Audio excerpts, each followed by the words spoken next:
Picture this. You are running, breathing harder, but now imagine your airways squeezing shut just when you need them the most. That's the daily struggle of obstructive lung diseases. But for the USMLE step 1, you won't just imagine it, you will predict it, diagnose it, and ace the questions with confidence. Let's dive into the world of asthma, COPD, bronchiectasis, and cystic fibrosis, the classic diseases of obstruction. Obstructive lung diseases are all about airflow limitation. Think of it this way: the air wants to leave, but something is in the way. The hallmark is a decreased FEV1 FEC ratio. Asthma is a first key player. It is a type 1 hypersensitivity reaction triggered by allergens, infections, cold air, or even stress. Asthma is reversible, and that's what it makes it very special. Clinically, patients have episodic wheezing, chest tightness, and dyspnea. On a methacholine challenge test, they show bronchial hyperactivity. Pathologically, asthma is driven by Th2 cells, the T helper 2 cells, eosinophils, and mast cells releasing histamine and leukotrienes. Remember the mnemonic SALT: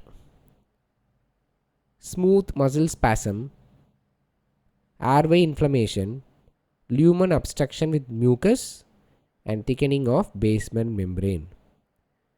Next up is COPD, chronic obstructive pulmonary disease, an umbrella term for chronic bronchitis and also emphysema.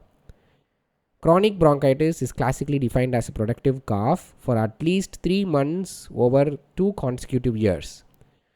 It is caused by mucus gland hypertrophy and hyperplasia. The Reed index, which measures mucus gland thickness, is increased here. Clinically, these patients are the blue bloaters, hypoxemic, and obese with early onset cyanosis.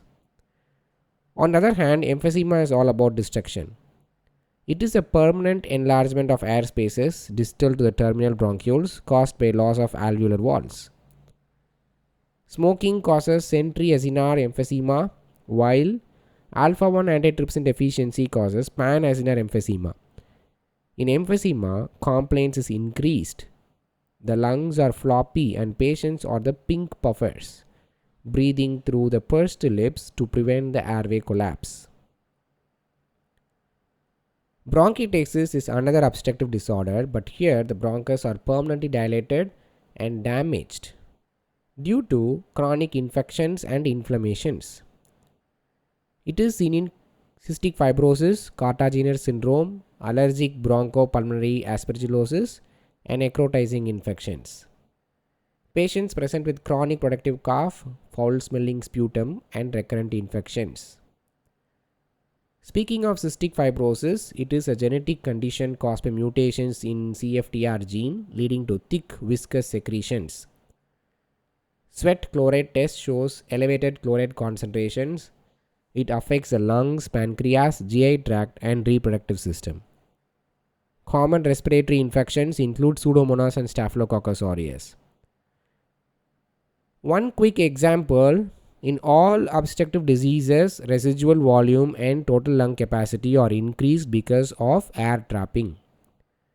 FEV1 drops drastically compared to FEC, so the FEV1 FEC ratio falls.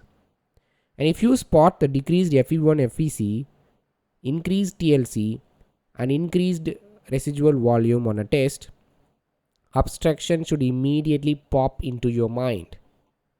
A quick recap: obstruction means difficulty getting air out, asthma reversible condition, and COPD is irreversible.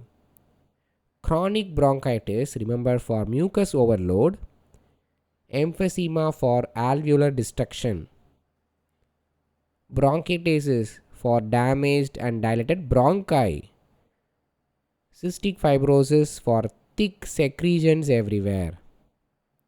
You are not just learning names, you are mastering the patterns. Every obstructive lung disease you understand today is a guaranteed point earned on exam day. Stay sharp, you are building a rock solid respiratory foundation. Let's keep the momentum alive.